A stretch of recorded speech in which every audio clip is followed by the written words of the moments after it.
Due to the graphic nature of this program, viewer discretion is advised.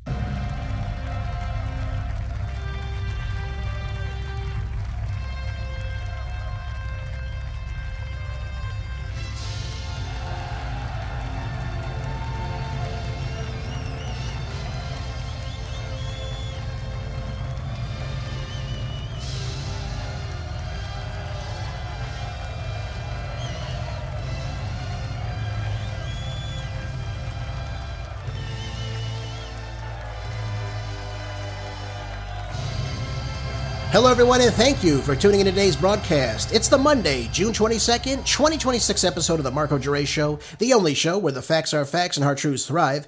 We got a packed show for you today, everybody. I didn't even know where to begin. There's so much going on in the world around us, and I only have about an hour to delve into it with you, my loyal listeners. But we're going to have a packed show for you today. There was a lot of back and forth going on with the negotiations between J.D. Vance and, of course, the Iranian delegation in Switzerland. Yesterday, as the Iranians closed the Strait of Hormuz again over the weekend, the lackluster Sir Keir Starmer has been forced out by his party to resign as Prime Minister of the UK. Not shocking, but hey, maybe the sun hasn't fully set on what's left of the British Empire. Who knows?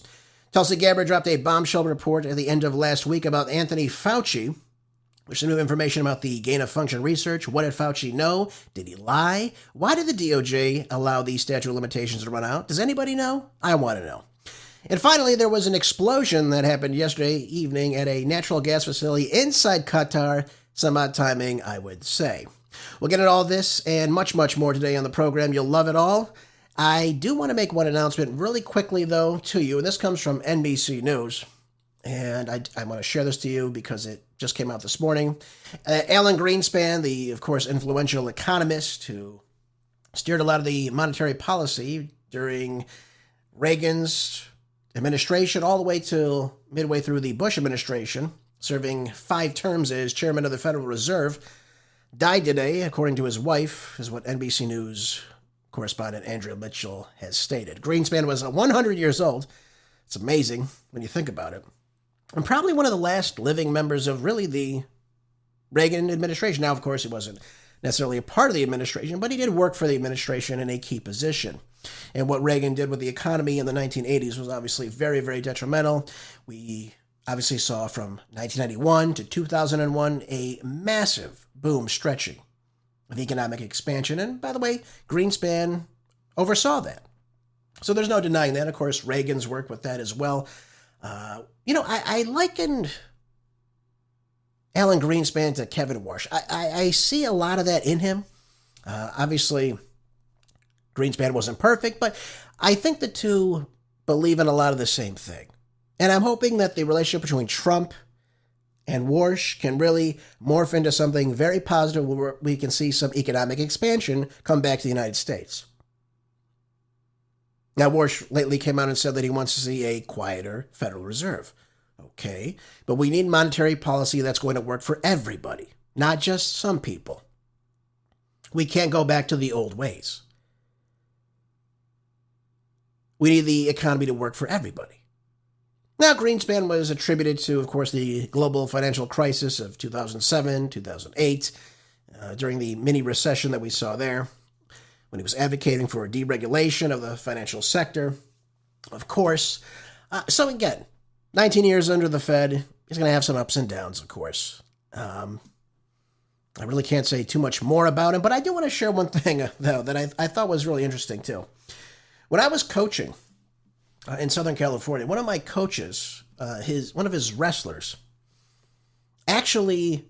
Well, his father worked with Alan Greenspan. He told that to me, and I said, that's crazy. Think about that. Someone is working, a business partner is working with Alan Greenspan. I mean, only in Southern California. Where else can you get a story like that? That his business partner was the chair of the Federal Reserve. It's amazing, folks. It really is. And that's why California is so awesome. You see and meet so many different people that know and have all these different types of connections all around the world. You certainly don't see that in other parts of the country necessarily, of course. Obviously, it does happen. But just that would come up in a conversation, that Alan Greenspan, and by the way, this was maybe about 10 years ago that I was told that story. But he's like, oh yeah, he was talking about one of his wrestlers and obviously how successful they were financially. Again, Nice part of L.A. I was coaching in. I'll just give it to you that way. But yeah, I mean, the extent of what he did, obviously reached in different aspects. Obviously, he was a consultant economically and things of that nature. So Greenspan was a big factor in how the economy worked for, much of his career. I mean, the guy had a doctorate from NYU, so certainly knew what he was talking about. Again, ups, downs, they always happen, no matter who you are, no matter what you do. We always get them. And I really hope, though, not to take away from Greenspan, but I really hope Kevin Warsh can look at Greenspan's policies. What do we do to make this country? Oh, by the way, you can look at Paul Volcker, too. What did they do to make this economy work? What did Reagan do to make this economy work? And I think if Trump and Warsh can work together and they could read that kind of symbiosis between each other, I think that would be fantastic. That would be beneficial to everybody listening to the program right now. So again, I was sorry to hear this about Alan Greenspan. Again, 100 years old, folks. I mean, a heck of a life. You have to admit that. Certainly not something that happens all the time. So there's that, folks. And now I want to jump into something else very, very important, of course. Let's start the program off talking about what happened with the Iranian negotiators. Why did they storm out of a high-level peace talk with the United States? Why did they do this? Well, because President Trump unleashed a fury on the regime, threatening to seize the Strait of Hormuz and then blow the blank out of them. Now, folks, I want to be clear about this with you. President Trump, in the Memorandum of Understanding, signed off that there would not be any type of rhetoric like this directed towards the Iranians. And, by the way, for the Iranians, towards the United States. And threats of this nature will blow you into the Stone Age. You won't have a civilization anymore. Will blow the blank out of them. This has got to stop. If Trump is serious about negotiating for peace, by the way, this is just a foundation. This is not a peace deal. This is not a ceasefire. This is none of this. No, there's supposed to be a ceasefire that entails from this. But that could all go up right away. Look what happened over the weekend. The Strait of Hormuz closed yet again. Now it's open today in some capacity where some Iranian vessels have moved through. But it's not open for everybody again. And so we go back and forth with this. It's got to stop. Because we do need that strait open. For obviously the many reasons I've told you, 31% of the global oil supply, 25% of the liquefied natural gas, 44% of the world helium supply. You like your semiconductors? You like your computer chips? Well, you need helium for that. And that comes out of that region.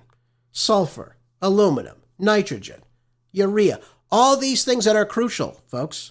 When you have 35% of the raw materials that are necessary for fertilizer, which our farmers really rely on, we need this. This is not negotiable. We need that strait to be opened up. So why would you sign off on this, unless Trump did not read it, unless he didn't understand what he was signing?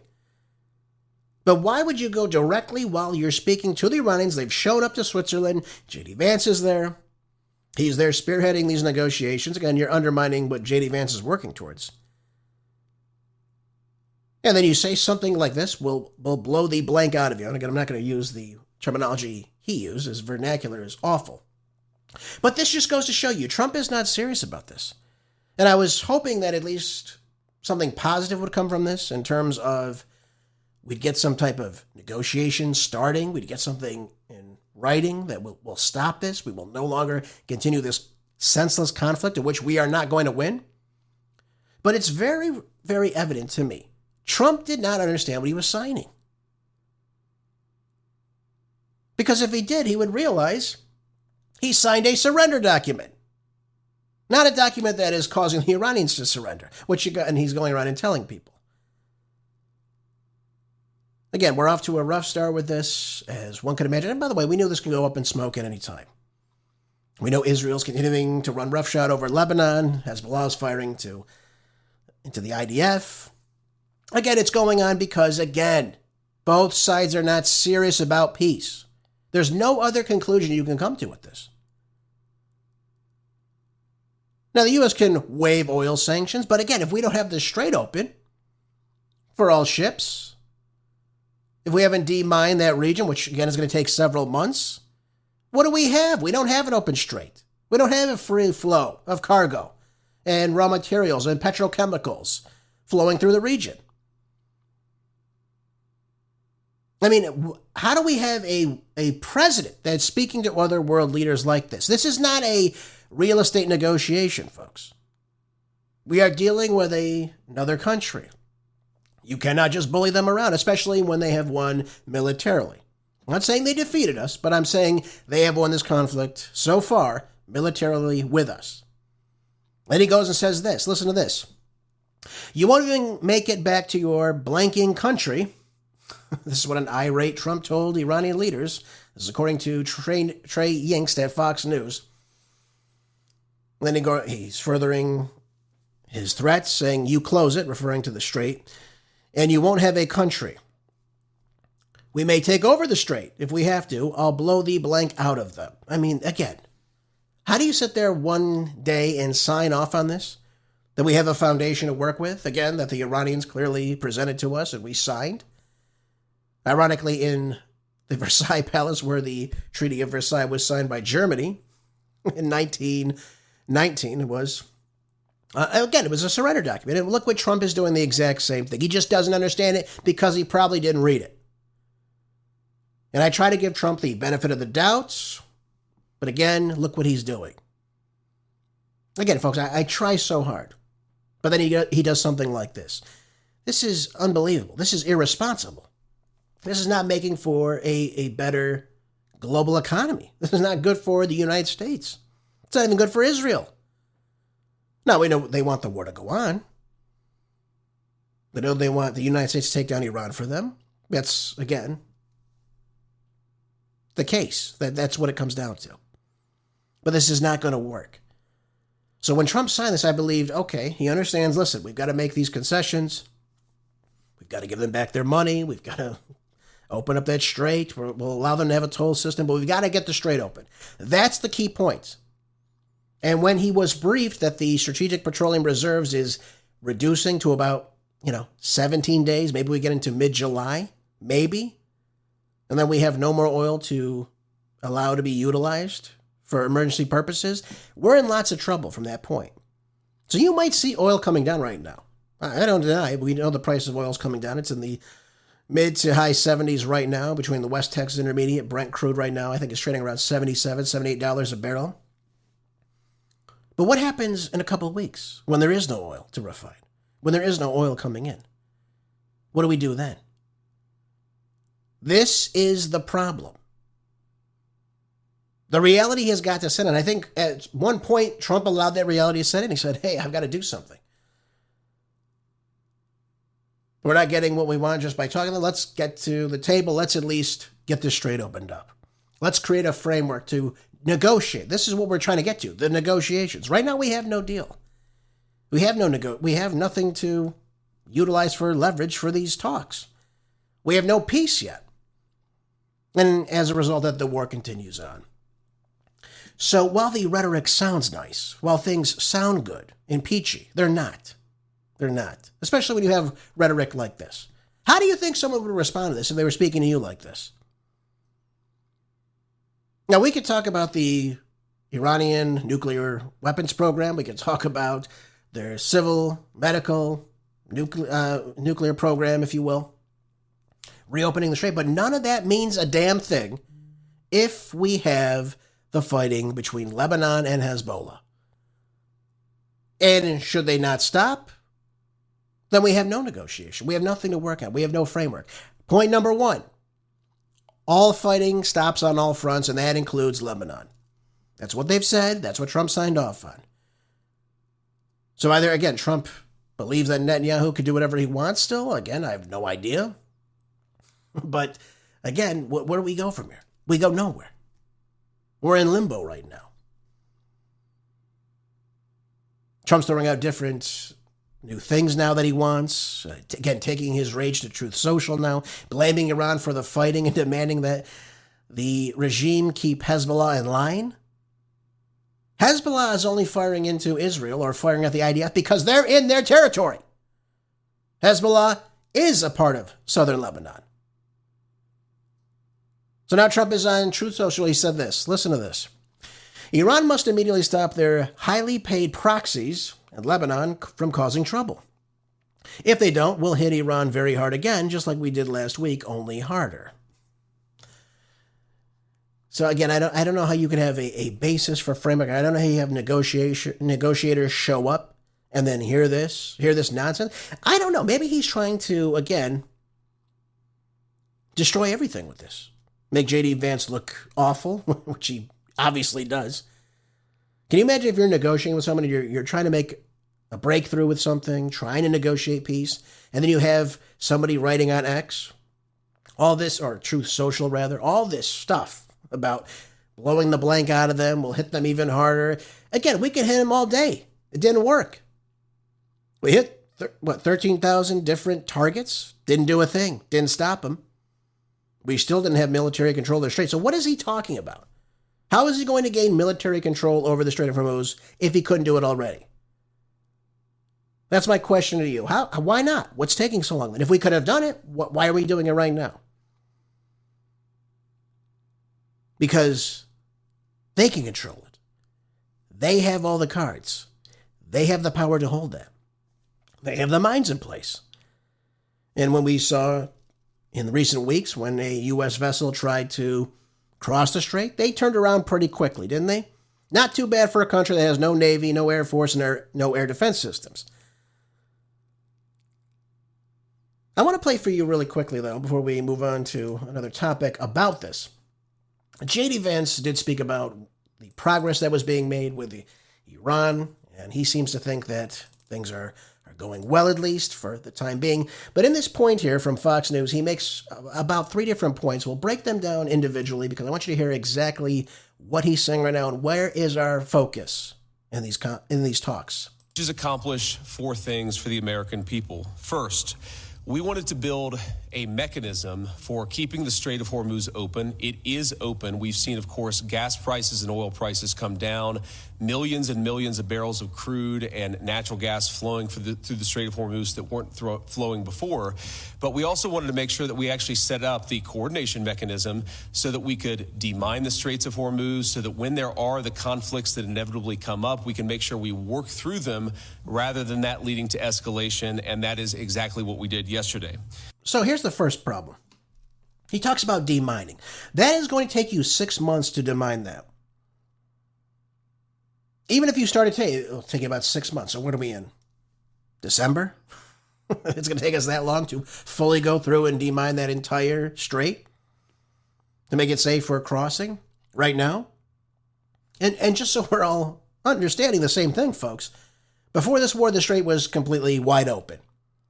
There was nobody stopping it. But the Iranians said to the United States and to Israel and to the world, if we are attacked, we will close the Strait of Hormuz. And we thought the Iranians were bluffing. Well, it turns out they were correct. We don't have the free flow of shipping going through. We were told the other day 20 oil tankers were able to get through, most of them being Iranian oil tankers. Right now, the strait is only opened up, as of today, on Monday, to Iranian ships going through it. So we have Iranian oil going through, and by the way, we have sanctions released on the Iranians right now. So they're able to get their oil through, but who else is? Is Saudi Arabia? Is Kuwait? Bahrain? Qatar? The UAE? No, not by a long shot. Let's continue. Number 2, we also wanted to build a mechanism, a similar mechanism for deconfliction for the regional ceasefire. As the President of the United States has himself said, sometimes these ceasefires just mean you're shooting a little bit less, but we wanted to make sure that we had the proper coordination set up so that if there is shooting, if Hezbollah fires at Israel or if Israel responds, if there are other conflicts that arise in the region, we're actually talking to each other and figuring out how to stop the shooting, how to make the region safer, our allies and everybody else. Okay, so here's another problem. A ceasefire means there is a cease to the firing, Mr. Vance. I mean, again, you should know this. A ceasefire means there is a cessation of the conflict. There is no firing. That's why you're in a ceasefire. For whatever time period you're in. For however long. So for him to say, well, there's a little bit of shooting going on, and by the way, if it's Hezbollah, we've got to make sure we stop that. He never says anything about Israel. Why not? It's Israel that broke the ceasefire. It broke it, twice already? We saw IDF soldiers advancing the other day, and that caused Hezbollah to react. So a ceasefire means that both sides are not doing anything. They're not advancing, they're not taking land, they're not doing anything, they're not firing missiles, they're not shooting at each other, they're not doing anything. That's what was agreed upon. Not, we'll shoot a little bit less. We'll just shoot, we won't do it full time. We'll do it just a little bit of the time. That's not a ceasefire, folks. And again, in the points, the Iranians were very clear about this. Point number 1, all, that means everything, all fighting on all fronts stops, including in Lebanon. It was very clear. This is what Trump signed off on, so you should understand this. You cannot change the definition of what a ceasefire is. A complete stopping to all the firing. Let's let him talk about point 3. We set that up as well. Number 3, and this is probably what we're most excited about as Americans, the Iranians have agreed to invite IAEA inspectors back into their country. That is a major milestone for the American people and the first step in permanently denuclearizing or permanently ending a nuclear weapons program in Iran.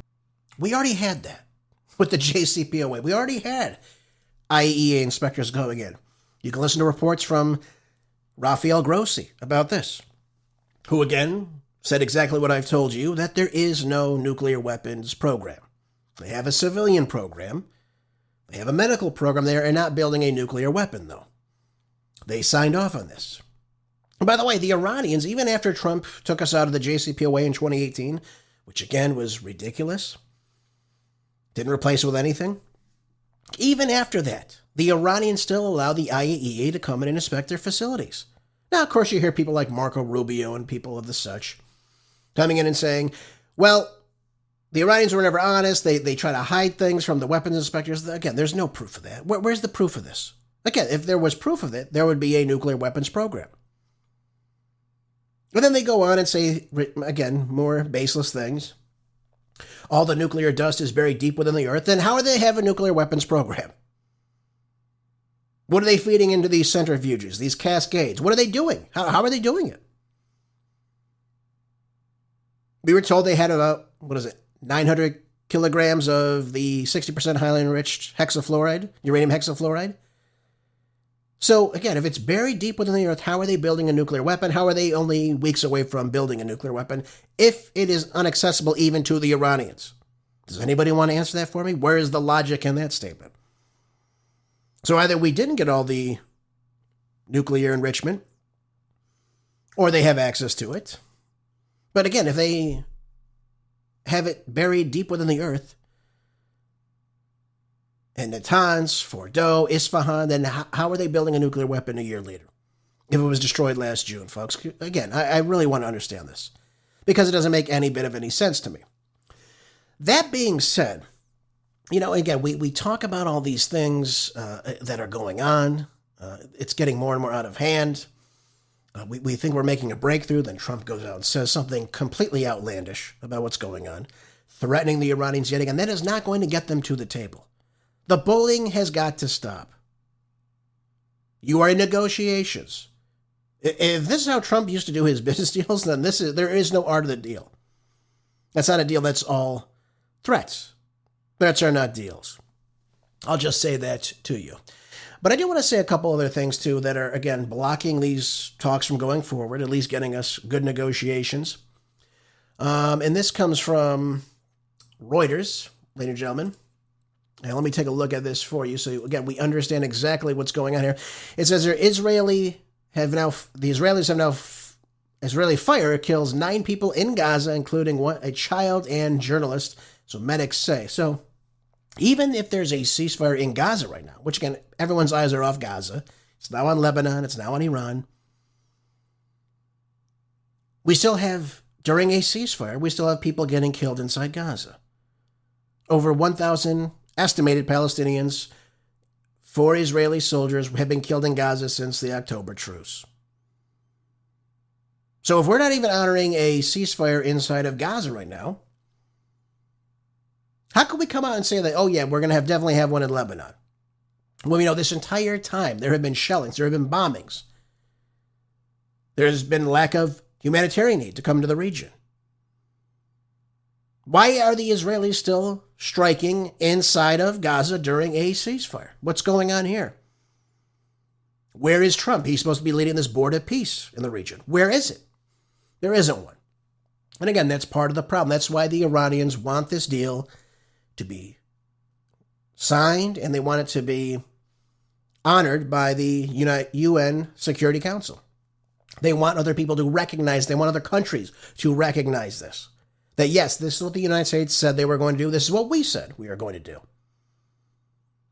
Now, you could like the deal, you could not like the deal. But let me just say this to you. When you have won a conflict, you are the ones that get to dictate the terms for the victory. The United States has not won the conflict. And that's all the proof you need to see right now. So you'll hear on Fox News, you'll hear on OAN, you'll hear on Newsmax, CNN, ABC, NBC, all these news organizations. Well, the Iranians are weak and this and that. Their economy's crumbling. It's just a matter of time. We can just go back in really soon and continue bombing and everything will just be fine. Ladies and gentlemen, the idea that you would go in and continue to bomb yet again and expect something new would happen is complete insanity. There is no evidence that if we went in there, we would, again, make any difference in the government or their stance on things or any of their positions at this point. In other words, what I'm trying to tell you is that we bit off more than we could chew. And if we cannot get the Israelis to stop a ceasefire in Gaza right now, which again they're supposed to be in, I don't know how you can say 1,000 people, at least 1,000 people killed in that matter of time is a ceasefire. It's not. It's a war zone. And the same thing applies to Lebanon. You can't have your troops advancing when you're supposed to be neutral. You're supposed to be in a standstill, especially when you're in another country's land. So, again, what I'm trying to say to you is every time you hear the word ceasefire, that's usually a time for what? An army to replenish, an army to get more resources to the region, to rest, to get ready for attacks later on. But what the Israelis tried to do was, again, advance in this time when they're supposed to be in a ceasefire. So Hezbollah responded to that. And then, of course, Israel responded to that. And again, it goes back and forth, back and forth.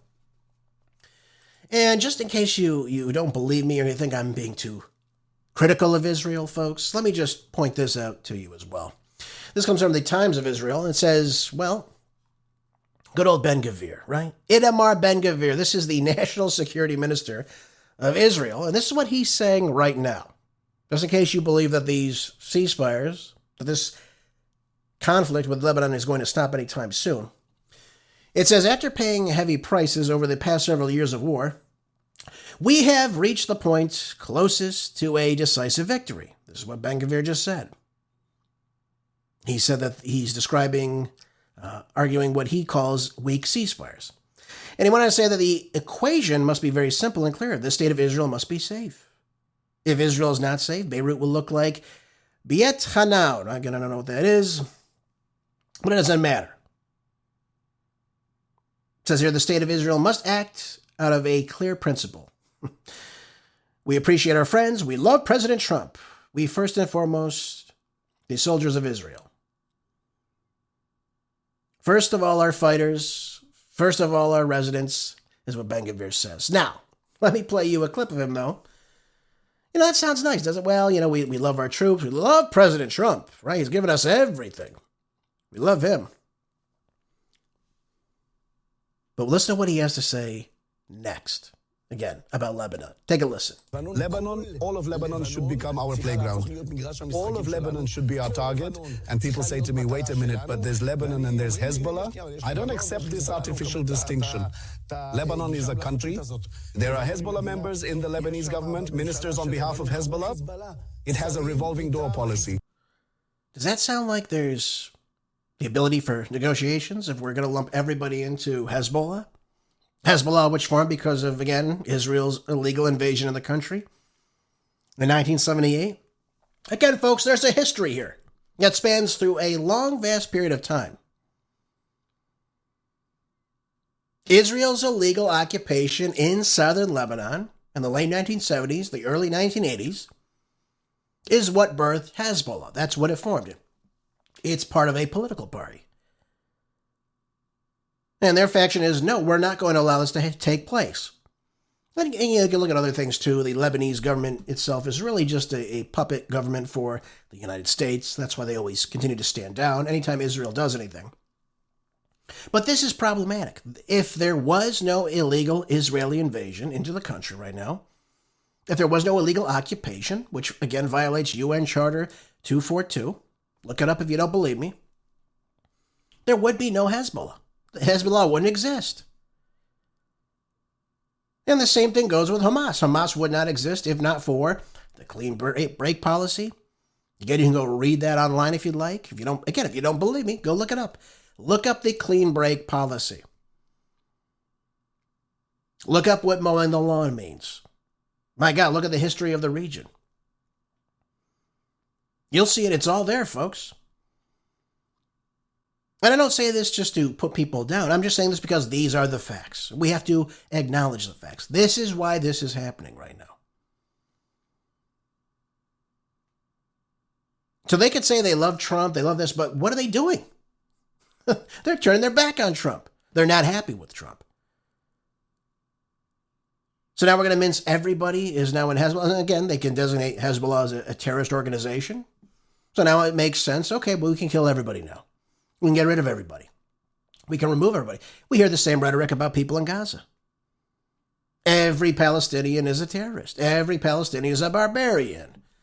Inhumane. Every Gazan child is going to grow up and become a terrorist. You heard this from Danny Danon, the UN ambassador from Israel, saying this very much out in the open. This does not speak of peace, ladies and gentlemen. And when he says things like, my position is that we cannot tolerate a single tear from an Israeli mother, if there are tears from 1,000 Lebanese mothers, we need to keep going. This is not about protection. This is about greater Israel. I know some of you don't like to hear about that, but again, this is the truth, folks, so I'm going to tell it to you as is.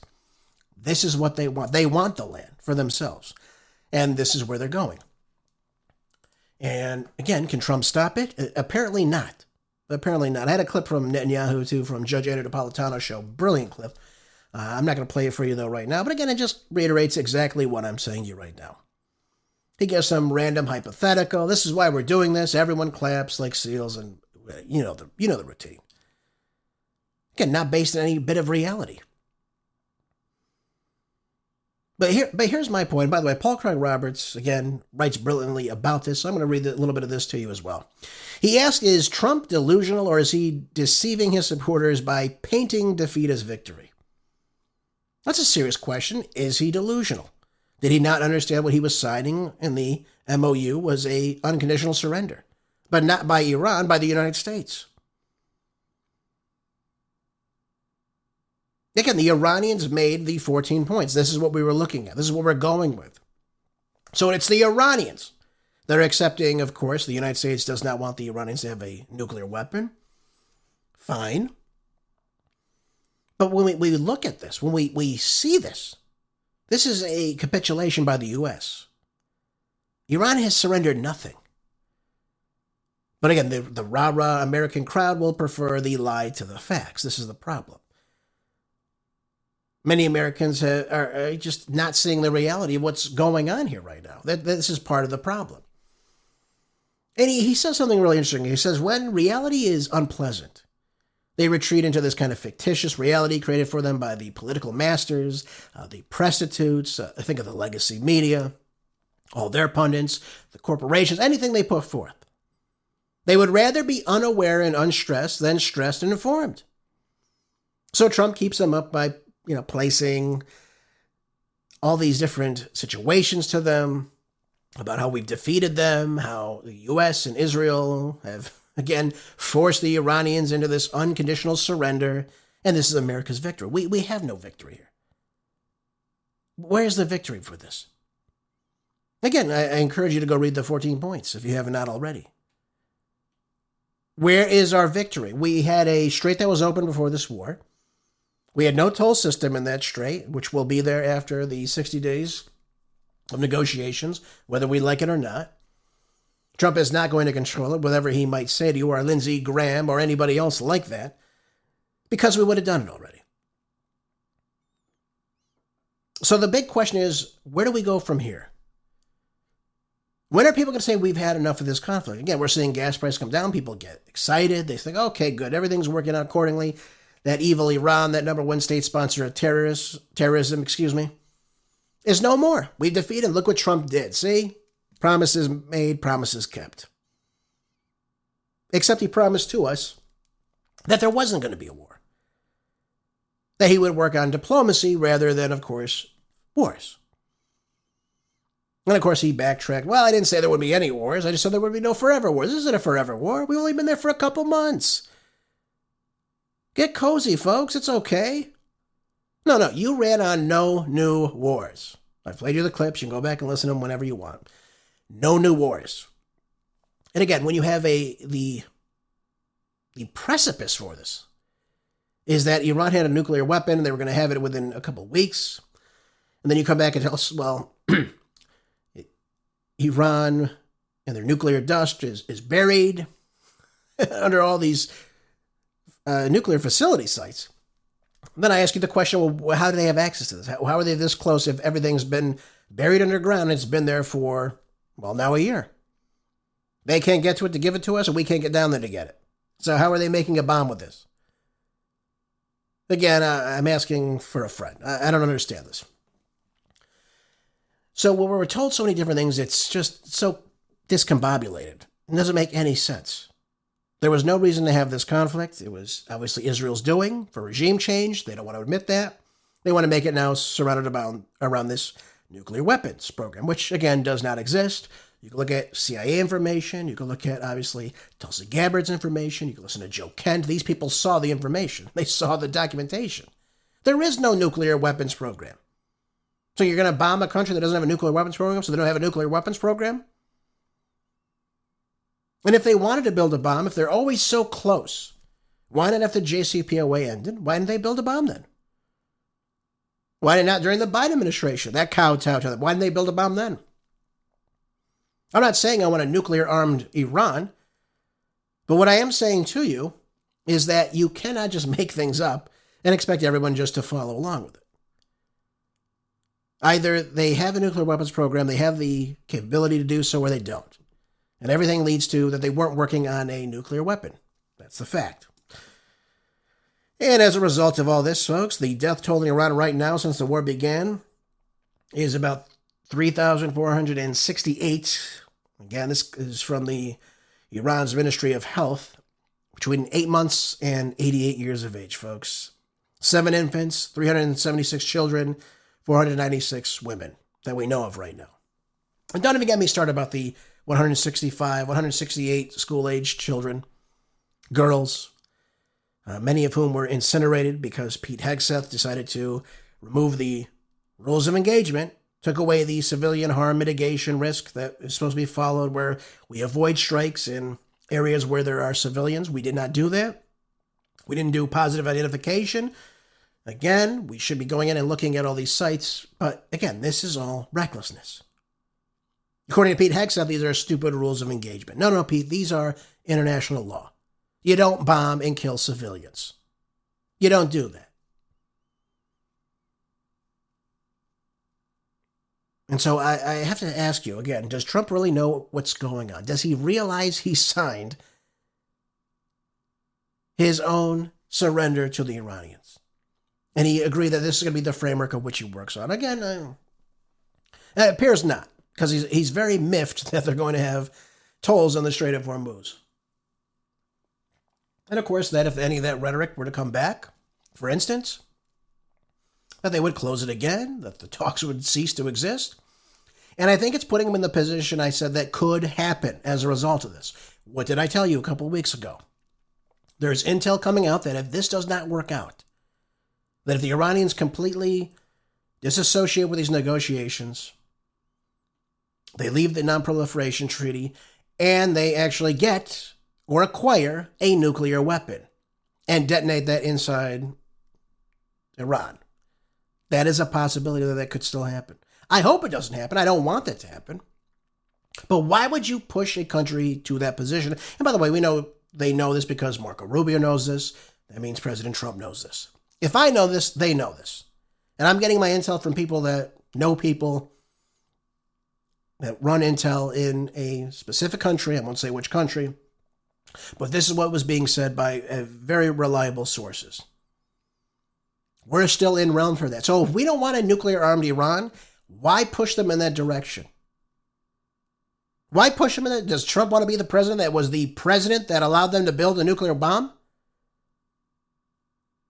Ask yourself that. That would be detrimental to his legacy, I would have to say. And if he, if he allows this to happen, he will go down as the worst president in American history. Mark my words. If he allows this to happen, or if the economy, global economy rather, completely tanks, which again, we know that could happen much sooner than later. So while you might see the gas prices going down right now, folks, again, a lot of it is because of the rhetoric. Wall Street is still listening to the rhetoric because we're not in a supply stranglehold yet.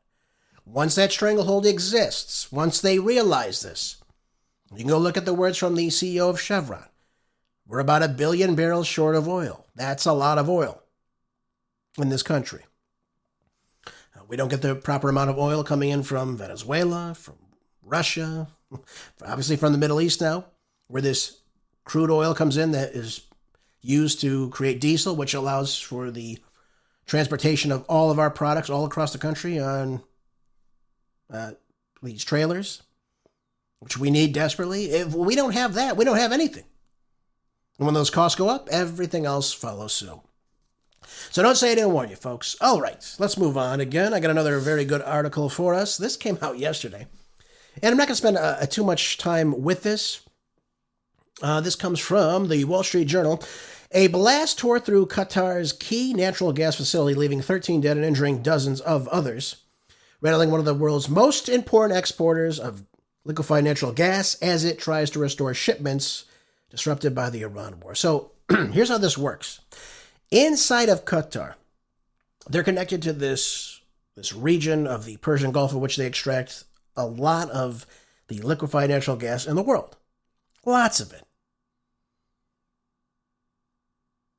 And what's taking place now is that this facility went up in flames somehow. We don't know how this explosion started. Was it intentional? Was it accidental? This was in Ras Laffan, this industrial complex. Again, hadn't been hit prior to this. So people are wondering, how did this happen? How did this accident happen?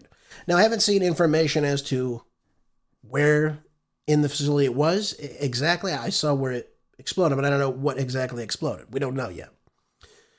And we'll have to see if something on the plant blueprint could have caused this. How did this happen? That's the big question. Could something have exploded like that to create the explosion we saw? But this is certainly not good for the liquefied natural gas. When we're trying to get the Strait open, when we're trying to make things move, when we want oil to flow freely, liquefied natural gas to flow freely, helium, aluminum, sulfur, you name it, when we see an attack at the biggest liquefied natural gas refinery inside the Middle East, this is one of the top 3 liquefied natural gas exporters in the world. The U.S. is in there, so is Australia. They halted production of the fuel earlier during this conflict, of course, with the closure of the Strait, so we had the facility offline. And as a result of the attacks, knocked out some 17% of the facility's capacity for up to 5 years. I said this to you before. I said a lot of these refineries are down. It's going to take many years to get them back up and running, especially if they've been damaged. We've heard about all of this. And again, it doesn't make sense that the Iranians would hit this. Again, I don't know that the Israelis would hit this. I don't know if the U.S. would hit this. I don't know. We don't know yet. We have no idea. But isn't it odd that the Prime Minister of Qatar is there in Switzerland meeting with them at their own facility? And all of a sudden, one of the largest of all the liquefied natural gas facilities is up in flames. So I don't know if we're sending a message. I don't know what's going on. I don't know. We don't know yet. But given the reported scale of the explosion, further impact on operations or delay to restart the timeline cannot be ruled out. This is what they're saying right now. And as a result of that, we have other gas facilities that will be shut down until the company assesses the damage as of right now. So we've got all these things on hold, folks. We got all these things on hold. It's obviously difficult now because the Iranians have closed the Strait down. Now it's opened up right now just to Iranian ships to leave through. But this is going to add up, is what I'm trying to explain to you. And when facilities are damaged, when facilities have been hit, when facilities have been offline, when they're not refining or shipping, we're going to have lots of time between of which, even if the Strait opened up today, they could even ship their goods somewhere else. This is where we are right now. And we need things moving, not sitting still. It's not going to be good for commerce. Again, you would expect Trump and Vance and Rubio to understand this. Why Marco Rubio isn't negotiating, again, is still beyond me. I don't know why he's not there working on these negotiations. He does tend to be one of the more reasonable voices of understanding in times. Again, I don't know why he's not there with J.D. Vance and why Trump is writing all this on X or Truth Social or whatever platform he's on writing all this nonsense. All it's doing is blocking negotiations from going forth. So this is a problem, folks. Again, I say this to you because I want you to know this. This will lead to problems in the near future with specifically liquefied natural gas. Now, earlier I said in the program that Keir Starmer has now officially resigned, or he was at least forced to by his own party after several missteps and mistakes that soured voters' goodwill following the landslide victory that he won 2 years ago. Yeah. You know what they have in the UK? They have such a crappy voting system that certain parties, when they're voted for, they are weighed. It's almost like what they do in Alaska. And they have like this kind of voting system where you can vote for who you want for number 1, number 2, number 3. Well, it's kind of like that in the UK, except each party gets weighed a certain way, if that makes sense. So in other words, let's say you voted for Keir Starmer's Labour Party. And let's say the Labour Party gets, every time you get a vote for them, they get 1.5 points. It works kind of like that. The Reform Party gets such little vote tallies when people are voting for them. But if it worked out, they would have far less representation for the Labour Party. They'd have much, much more for the Reform Party, by the way. More seats in the parliament, if you will. They have a really crappy system. That's what I'm trying to say to you. But people wanted change. They wanted the Conservatives out. They wanted, what's his name? Can't think of his name. The last Prime Minister was Rishi something. I can't remember his name right now. It eludes me, partly because he was very lackluster, just like Keir Starmer. Really insignificant. Didn't do very much. Again, it's kind of indicative of here in the United States. We get Democrats in, they do absolutely nothing. We get Republicans in, they do a little bit more, but still we don't get exactly what we want. Same thing goes with the UK, who has lots of problems on their hands right now. Now, it says here that Starmer will remain caretaker prime minister until his Labour Party chooses a new leader, with expectations growing that it will be the former Greater Manchester Mayor, Andy Burnham. Who's Burnham? Who the hell knows? But I'm sure he'd love to be prime minister and live at 110 Downing Street, I would have to say. Burnham confirmed on social media that I will put forward as part of this process. There you go. Yeah, why not? Former Health Secretary Wes Streeting, who was considered his main rival for the top job, said he will back Burnham. Okay. So we'll get this Burnham guy probably. It seems to be likely that he'll, again, take office. You know, one of the good things about this, though, is that if someone's doing really poorly in the UK, they can at least remove them. Here in the United States, we can't do that. So if we have a crappy president like a Joe Biden, if you will, who completely didn't have the mental facilities at all at any time to lead this country, he's in there for the 4 years, unless, of course, he gets 25th Amendment, which again is probably never ever going to happen. Certainly not today. We don't have people of honor today that would actually have the guts to go and say, you know what, this person does not belong in office. We won't see that today. You never will see that because, again, the president tends to be the leader of the party. So why would you do that? It just looks bad. So, yeah, we have the 25th Amendment. It just is never used. So, what's going to happen in the UK? Well, they need change. Absolutely, they need change because look what's taking place with things like immigration, the demographics of the nation. Look where they are. You have people getting arrested because of racism. You have people getting monitored with digital ID and what have you. These things need to change, and they need a prime minister that is going to stop it, not encourage it. Keir Starmer was the focal point for a lot of this. And it doesn't shock me. It shouldn't shock you either. So we'll see how this Burnham does. Again, I don't know really anything about him. But it does. I would love to see a Nigel Farage. Don't you, folks? Wouldn't you want to see someone that wants change, that wants to preserve the UK, preserve their culture, preserve their people, not flood it with illegal aliens from God knows where into the country? We're seeing attacks all throughout the UK right now. It's very, very disgusting. There was a couple celebrating, I think, a birthday. A guy got stabbed with his wife in the location he was in.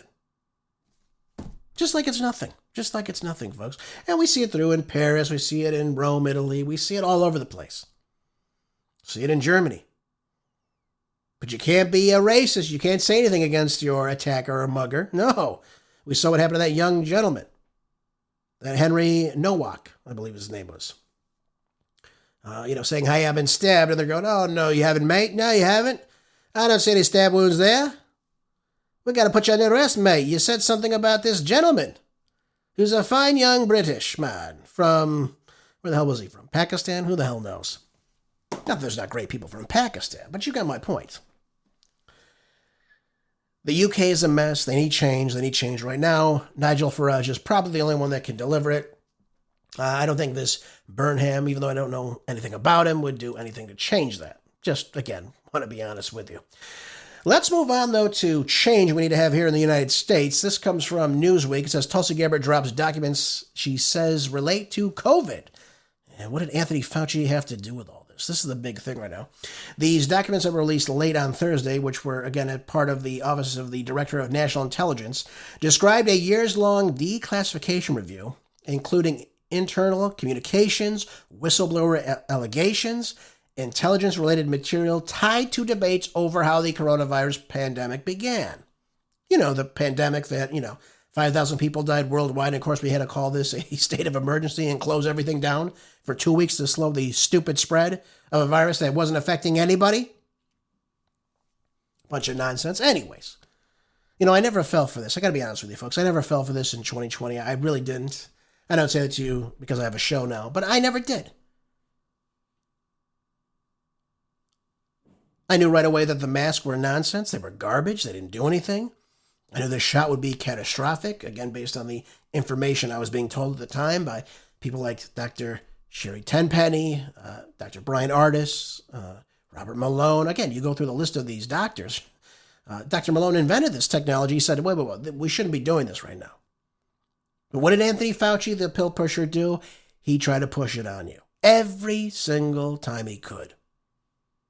Remember, it was wear the mask first. It was wear the mask. Masks are great. Masks will stop the spread. Oh, yeah. Then it was get the shot so you don't have to wear the mask. But then you still had to wear the mask after getting the shot, which made no sense because the shot should stop you from transmitting COVID or even getting COVID. But that wasn't good. You still had to wear a mask. Then it was wear two masks for a while.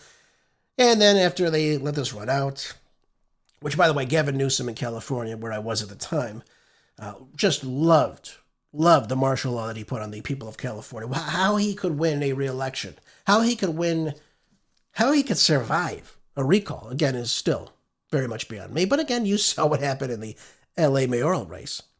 Spencer Pratt is just gaining on, right behind Karen Bass, who, no way, she should be leading anything. I would let her lead a hot dog stand, let alone lead the city of Los Angeles. Leading his way right behind her. Then we get this 25,000 ballot drop, of course. Not one of those 25,000 ballots goes through Spencer Pratt, but they go to everybody else. Karen Bass, and then, of course, the woman who was way behind him by, I think, like 7 or 8 points. Maybe even more. He either had 27 or 30% of the vote at that time.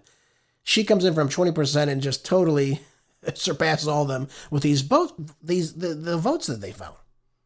Of course, after the polls closed. Again, not a shock. This is how California's run, folks.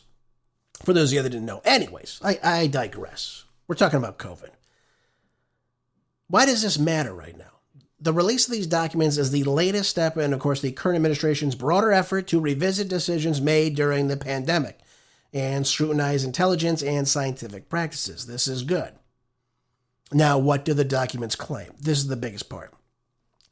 Gabbard said in a statement, she said, the COVID-19 pandemic causes tremendous hardship and pain for millions of our fellow Americans and for countless people all around the world. After years of lies, censorship, cover-ups, the American people deserve transparency, truth, and accountability. Absolutely right. She then added that the tactics used to hide the truth are straight from the deep state playbook. Politicized, self-serving leaders like Tony Fauci covered up their own wrongdoing and abuses of power, manipulated intelligence, lied to Congress, and undermined a duly elected president. Well, again, President Trump let him run roughshod. Remember, every day he'd get up there in his little suits, right? Well, today what we're going to do, folks, we're going to talk about masks. You got to wear a mask. You got to do this. Yeah, shut the hell up, you idiot. First of all, the genius about this, again, for anyone who's objective like I am, put one of those cloth masks on, right? You'll notice that the sides are wide open, folks. And you'll notice if you looked at people like Dr. Simone Gold's research, that the coronavirus itself was about 0.1 microns, extremely microscopic. It's so tiny. You can't even see it. But the holes in the mask were anywhere from 20 to 400 microns. Again, you can't even see them. They're that small. But the virus, if someone coughed in your face, it would go right through the mask. And by the way, your eyes are exposed and what have you. So, you're not going to stop anything. It's just ridiculous. But it did block your airway, right? You had to breathe into this cloth mask all day, which you're not supposed to do, which is not healthy, which raises CO2 levels in the body. But it got people to do that. And of course, people got bacterial pneumonia and things of that nature. I won't get into all that. But there's seriously some things about this, especially with the virus's origins, if you will. But what they're saying now, the Director of National Intelligence Office is saying that Fauci oversaw funding that supported the coronavirus research involving bat viruses at the Wuhan Institute of Virology. Again, this is what Senator Rand Paul said to him. He said, you funded gain-of-function research. Fauci told him he didn't know what gain-of-function meant. They go back and forth. We know that Rand Paul, for instance, wanted the DOJ to look into this. Of course, why would the Biden DOJ do that? They pardoned the guy. So now you have the release of this alleged this work of involving the gain-of-function research and describing it as being widely viewed as linked to a potential laboratory-related origin of the pandemic. So again, this is lab-made. This isn't something that occurred in nature. Now, Gabbard has also claimed that the documents that she has in her possession show that officials within the intelligence community suppressed dissenting views, including those supportive of the laboratory origin hypothesis. Well, yeah, again, if you're someone like Anthony Fauci, who has a patent on this, that means it cannot come from nature. Anything occurring in nature cannot have a patent on it. So Fauci can raise his right hand and say, I swear to God, I'll never lie to you. Yeah, he lied through the entirety of it, folks. Lied through the entirety. By the way, we have whistleblower claims coming through as well. Testimony alleging that the intelligence analyst expressed alternative views on the virus origins faced professional consequences. We saw this with doctors when I was in California in Bakersfield. They were saying, listen, this is not right. This is not going to stop the spread of anything. This is not going to do anything. These are not normal practices. Why are we doing this? But nobody said a damn thing. And people even lost their licenses over this. And of course, if you lost your license, you were told because you were crazy. You weren't listening to the science. You weren't following the science. This is the problem. You let the one group of people decide what the science is, and anyone else that has any objections is told that they're not following it. A complete and utter sham, folks. Fauci, led the National Infectious diseases for decades, and of course became this figure that destroyed everything. He took down the entirety of the country, folks. And I hope to God the DOJ looks into this. This is what we need to see. That'll be it for today's program, folks. Thank you for being here as always. Enjoy the rest of your day. I'll see you back here tomorrow for more groundbreaking news on the next Marco Dre Show. Until then, be good, stay busy. God bless.